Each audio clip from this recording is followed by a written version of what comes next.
Hello cinephiles, my name is Grayson and welcome back to the second video on my channel. And today, I'm going to be introducing you guys to a fun little film watching challenge I made recently for myself.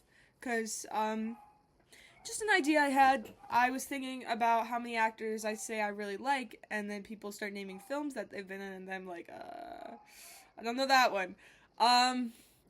Just because I really love film, and I felt like this would be a good way to like diversify the amount of films I've seen or like expand it by focusing on one actor at a time and watching so many films they've been in. So, this is what I like to call the 10 films an actor challenge, where basically the idea is you take an actor, just one actor, and you make a list of 10 films that they've been in and you watch all those 10 films. So, I'm going to go over the rules. The first rule is actor must be chosen at random. You can make your own randomized wheel or use the one provided. I made one. I'll link it in the description below of just random actors that popped in my head. I was scrolling through Letterboxd trying to think of performances that stood out to me, and I put them on the wheel. And it's a wheel of like 40 different actors. You can use that if you want, or you can make your own. Either way. The second rule is all films must be watched within the span of 2 months. My goal is to watch it within one, hopefully less. Number 3, the actor chosen must be in more than 30% of the film. So they can't just be like on my wheel, one of the actors I put is Dane DeHaan. So the first thing that comes to that when I think of him is he's in Oppenheimer, but he really only has like 5 minutes of screen time in Oppenheimer. Not that his role's unimportant, it's an important role, but he really only has 5 minutes of screen time. So, if I wanted to do Dane DeHaan, or if I was doing Dane DeHaan, I could not do Oppenheimer, because he's in a lot less than 30% of it. The fourth rule is, if you can help it, there should be no more than 3 to 4 rewatches on your list. If you've seen too many of the actors' films, or either Justice Rule or Spin the Wheel Again. What I mean is just like, you can have movies that you've already seen on the list, but ideally it should be less than 3 or 4. Just to, broaden your perspective more. The fifth rule is the list of films must be prepared prior to watching the first film. Make the list in the most effective way for you. I'm using Letterboxd. I will link my Letterboxd below. You should follow me on Letterboxd. But yeah, you cannot come up with the films as you go. You have to have them prepared.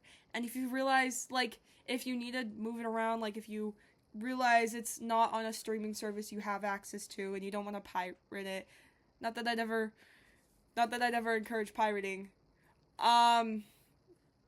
you can adjust it, obviously, but ideally, you should have all the movies you're gonna watch prepared beforehand. The sixth rule is all films should be logged. It doesn't have to be, logged on Letterboxd. It should, even if you're just, recording it in a notebook or on your notes app or on a Google Doc or somewhere, you should have notes or something to say about this film. Rank it, whatever. Record your thoughts.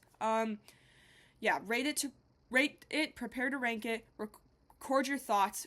Should focus on both the film overall as well as the actor's performance on its own. Then tie the two together. The reason this is very specific too, because ideally, at the end of this, you'd be ranking the films in order. I mean, that's what I plan to do.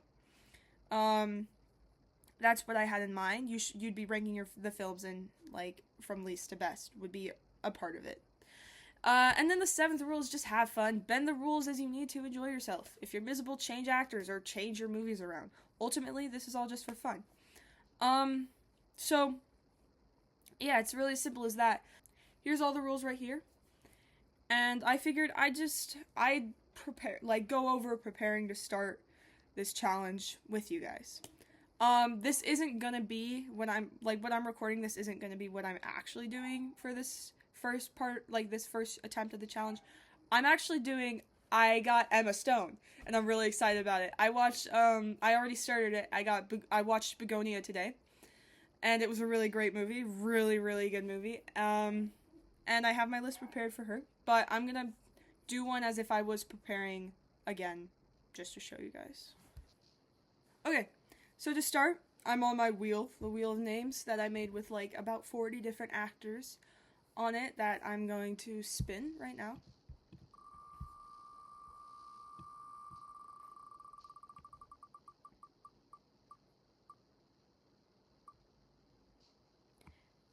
And I got Saoirse Ronan.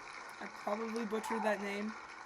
My bad. I apologize. But so after that, what I would do was I would go over to Letterboxd, and then I'd go under Profile here, and then I'd go to my lists, and then start a new list. And what I would call it is, how do you spell her name? What I would call it is Saoirse Ronan 10 Films in Actor Challenge. And so then would be the research part, which when I was doing this the first time, it took me like 30 minutes. But that might just be me. I'm not going to do the whole thing, but I'm going to show you. So I would go on IMDb now, and I'd search her up. Right here. And I would go to her profile, as you can see. And I would scroll down, all the way down to her credits, and I just want it to be sorted by things she's been an actor in, or an actress in. So, we'll put, I like to click on them a little bit, see what it's about, see how big her role is. So we'll go Talking Heads. Oh wait, that's a music video. So yeah, we'll look at Little Women first. We'll start with Little Women, 2019. She is the lead actress in it. So I would go back to Letterboxd and I would put the movie on my list right here. Type in Little Women 2019. Then it's on my list. And then I do that a couple more times. And now I have 10 films. So I went through, I added 10 films to this list. For Saoirse Ronan, for example, I added Little Women, Mary Queen of Scots, The Grand Budapest Hotel, Brooklyn, Lady Bird, See How They Run, On Chesil Beach, The Seagull, Ammonite, I think that's how you say it, and The French Dispatch. The only two I've seen on this list are Little Women and Lady Bird, so I hit the less than 3 rewatches goal. And then I just watch my movies. It's pretty easy. It's been pretty fun with the one movie I've seen, Begonia. Oh my god, such a great movie that I don't think I would have ever watched if I hadn't gotten Emma Stone. But it's so good. It's really, really good movie. I love watching movies, and I'm sure you do too. So if you like watching movies just as much as me, subscribe, and I may or may not post again ever. No, I will. I love making content, and I love posting on YouTube. I'm inconsistent because I have life going on and stuff. But yeah, it'd be great. It'd be greatly appreciated if you subscribe and leave a comment or like this video. And yeah, check out the challenge. I think it's fun. I think you'll enjoy it. And thank you for watching. Have a great day.